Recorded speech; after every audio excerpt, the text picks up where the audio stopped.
Hey everybody, it's me, Bryson Booker, and what you see in front of you is my CD case. And it's time to do my 2018 90s CD collection. Over the years, and I don't think I've really shown you all this much, or that much from this case, but I have gotten some more 90s CDs, and so I'm just going to take you through and show you what I got. So here we go. Here we go.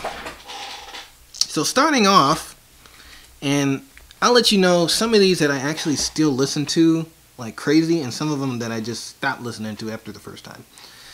So here we have the Backstreet Boys. This is a single, but it also features a bonus track here. So this is Quit Playing Games With My Heart, but it also features a bonus song, but I can't remember the other bonus song that was included on here. But the main track, obviously that's highlighted, is Quit Playing Games With My Heart from 1999 or 98. I think it was 98. Right here, before when I did this walkthrough, I didn't know what this album was, but now I do. This is the soundtrack to Romeo plus Juliet. If you remember that film from 20th Century Fox in 1996, that started Leonardo DiCaprio as well as another girl I can't remember. It was basically the 90s retelling of William Shakespeare's classic tragedy, Romeo and Juliet. So this is the soundtrack to Romeo plus Juliet. Some of the songs that featured on this album is the Cardigans, Say That You Love Me. Obviously we know that one to be a hit for them. As well as this other song, I think by Desiree, called Kissing You Up. That's a pretty good song. It sounds unusual, it sounds weird, but it's actually a pretty decent song. As well as the disco version of I Will Survive, or some sort of disco song from the 70s. That was featured in the film. That's also on this soundtrack. It's a very unusual soundtrack for a very unusual yet good new movie.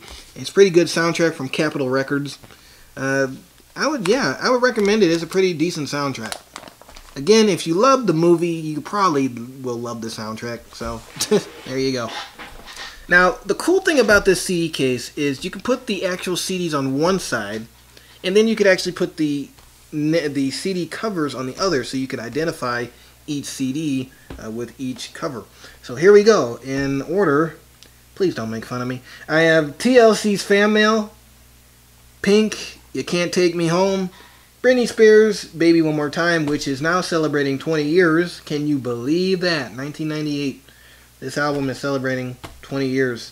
And then MTV's Party to Go, featuring a whole bunch of artists: Backstreet Boys, NSYNC, Britney Spears, 98 Degrees, Monica, Joe McTright, and more.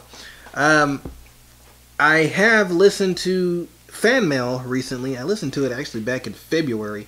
I like to listen to this album in February because it was released a day after my birthday. It was released February 23rd, 1999. I was born February 22nd, 1999. So to kind of commemorate my birthday as well as the birthday of this album, which will be celebrating an anniversary next year, I listened to it on February 23rd. Or actually, this year I listened to it on my birthday, February 22nd. Great album, no scrubs. That's where that song came from, as well as some other songs like Unpretty also came from this album. Great TLC album, love it. Pink's Can't Take Me Home. This I have actually not listened to in a while, but this album features Most Girls, the song Most Girls by Pink. There's also another song on here I like called Hiccups, so that's another song featured on this album. Pink's debut album, this is it right here. Before Pink was a rock star, she was a pop artist. Who knew? So this was her first album on Arstra Records. Or no, it wasn't Arstra. LaFace Records. Babyface produced it.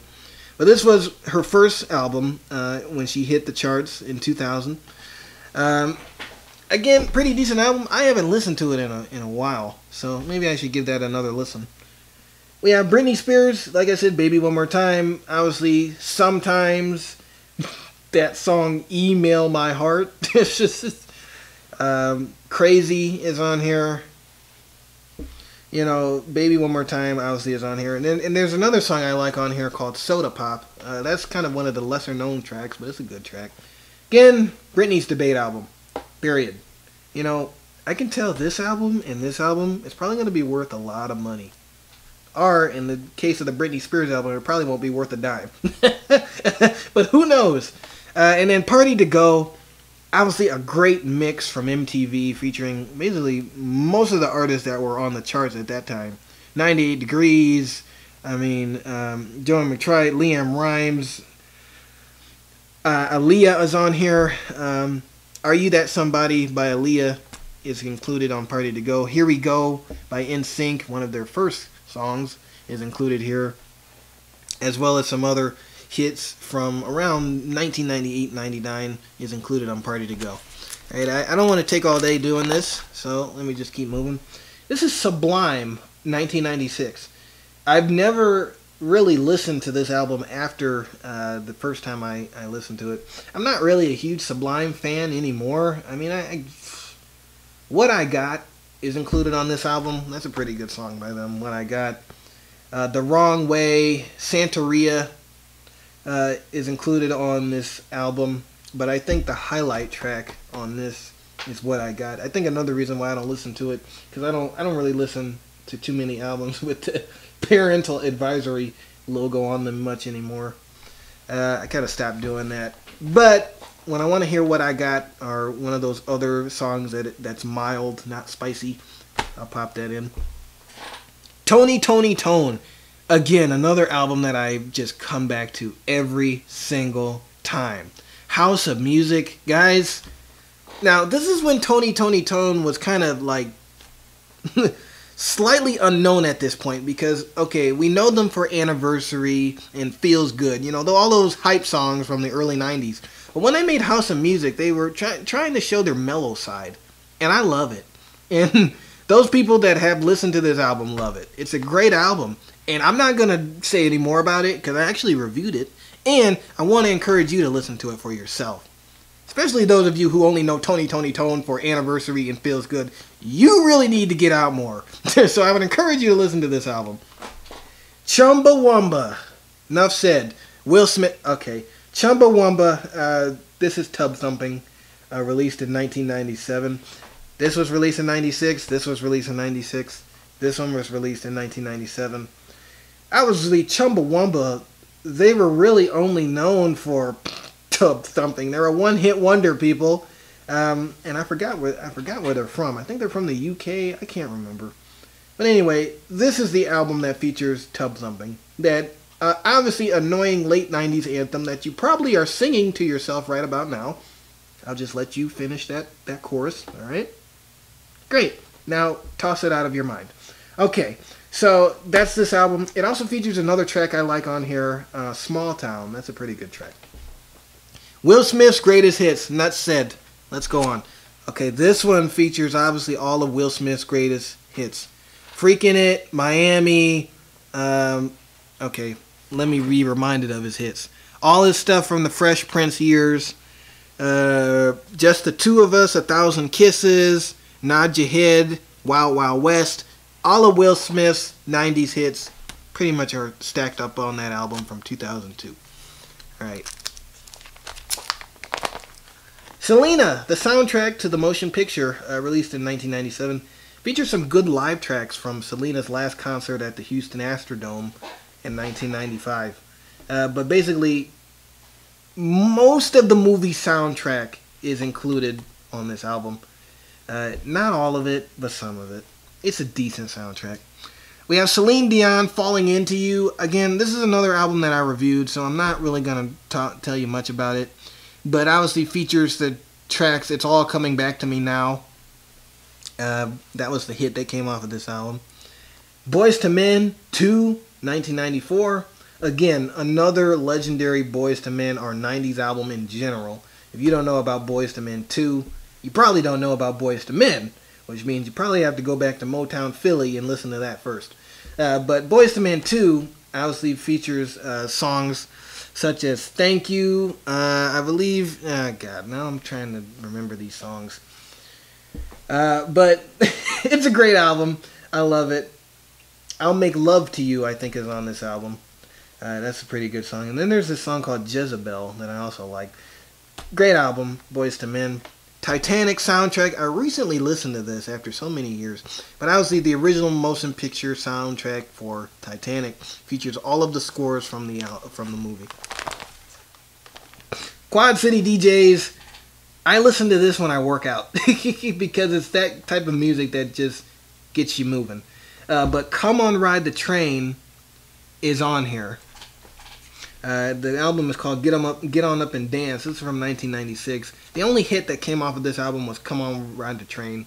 And again, if you don't know about Come On Ride the Train, I would encourage you to watch the video, learn the dance moves, and dance to it. You'll be happy you did. The next one is Wow Gospel 2012. This is not a 90s CD, but it's a great CD. Great gospel CD from Verity Records. Features Fred Hammond, Smokey Norfield, Mary Mary's not on here. Kirk Franklin is on here, though. Isaac Carree. All these gospel artists. I never really did a review on this, and maybe I need to. But again, if you're into gospel music, you know those names. Those names sound very familiar to you. This is a great album from Verity, from their Wow Gospel series. Now and Then, a movie that I recently picked up on video, and I actually re-listened to this soundtrack. Again, music based on and inspired from the motion picture. Features the Archies, Jackson 5, Stevie Wonder, Vanity Fair, Free, Diana Ross and the Supremes, and the Temptations. Basically all the music from the early 70s, late 60s that was featured in Now and Then is on that soundtrack from Columbia Records, released in 1995. Donna Summer, no, it's not Donna Summer. This is Donna Lewis. I Love You Always Forever from 1996 is on this album. This is an album that I still haven't listened to yet, and I think I need to know most of her songs beyond that one hit that she made. But this is the album that features that song, I Love You Always Forever. This is a pretty legendary album. Again, another iconic album of the 90s. And this is Morissette. I don't know how you say that name, but this is her Grand Slam album from 1995, Jagged Little Pill. Obviously, you can look at all the tracks right there. I don't need to say anything more. I'm telling you, almost every song on that album was a hit. Aaliyah's Debate album from 1994, produced by the one and only Pied Piper of R&B. Yeah, right. R. Kelly, released by Jive Records in 1994. Age Ain't Nothing But a Number, featuring the hit song Back and Forth, as well as another song that I like on this album called Young Nation. Pretty good album from Aaliyah. Well, it's her first album, so it had to be pretty good. This is one that I recently picked up. Hootie and the Blowfish, Crack Rear View Mirror, from Atlanta Records from 1994. Features the song Let Her Cry, as well as I Only Want to Be With You. Come on, do your Darius Rucker impression right there. Pretty great album. A great album that tells a pretty good story. It also features a bonus track that is not highlighted here on the track list. Garth Brooks, Double Live. This is my only live album that I have so far. I plan to get more, but this is basically Garth Brooks' greatest hits live. I reviewed this album. Don't need to say much about it. It's a great album. The Miseducation of Lauryn Hill. Oh man, this one's celebrating an anniversary from 1998. Lauryn Hill's great debate as a solo artist. Obviously, before this, she was with the Fugees. This is when she said, okay, forget the Fugees. I'm doing it myself. And she did a great thing by herself. It's The Miseducation of Lauryn Hill. This features Doo-Wop, That Thing. Again, if you don't know that, you better look that up and then turn it up as loud as you can. You'll be jamming to that one all night. It also features other songs that were pretty good on this album, like Everything Is Everything and Nothing Really Matters featuring Maxwell. Pretty good album. LeAnn Rimes, You All Light Up My Life, inspirational songs. This is from 1997. This is from 98, like I said. That album, Garth Brooks, is from 98. But this album, inspirational songs, basically, this album features How Do I Live, the full version of it, How Do I Live, as well as some other songs. I think Bridge Over Troubled Water, basically old spiritual hymns LeAnn Rimes sings, as well as that jam that came from it, How Do I Live. Alright, this is the country section. So we got Tim McGraw, I Like It, I Love It. And that's featured on this album from 1995, as well as some other songs that I haven't really heard yet. This is one that I still have to listen to. As well as Little Texas, the greatest hits of Little Texas. Still have to listen to it, guys. Fans of Little Texas and Tim McGraw. I'm sorry. I just was so obsessed with Garth Brooks that I forgot to listen to those two. But this is another Garth Brooks album, Fresh Horses. I think, yep, Fresh Horses from 1995 or 94. That old stuff. Well, you got all the songs right there. I love It's Midnight Cinderella. That's one of my favorites. It's funny and creative at the same time. But all of them are good songs. This whole album is pretty good. And supposedly, this version of the album is the limited series released. So this was a reissue in 1998. This is just the back of those albums that I showed you earlier. So this is all the track listings for all those albums. Britney Spears, the MTV album, TLC, and Pink. This is the Garth Brooks CD cover for Sevens, an album that I don't think I have yet. This is another album cover for Fresh Horses. This was the limited series cover. And then this is a single from the Spice Girls of Wannabe, obviously, from 1996. That was their biggest hit. Again, more backs of track listings for albums for Lauryn Hill, Will Smith, Hootie and the Blowfish, and Aaliyah. And this album I still haven't listened to yet, but this is a soundtrack for a play by Andrew Lloyd Webber, Joseph and the Technicolor Dreamcoat. Haven't listened to this album, but it features Donny Osmond. Enough said. And that's it. So there you go, guys. That's my 2018 90s and slightly 2000s CD collection.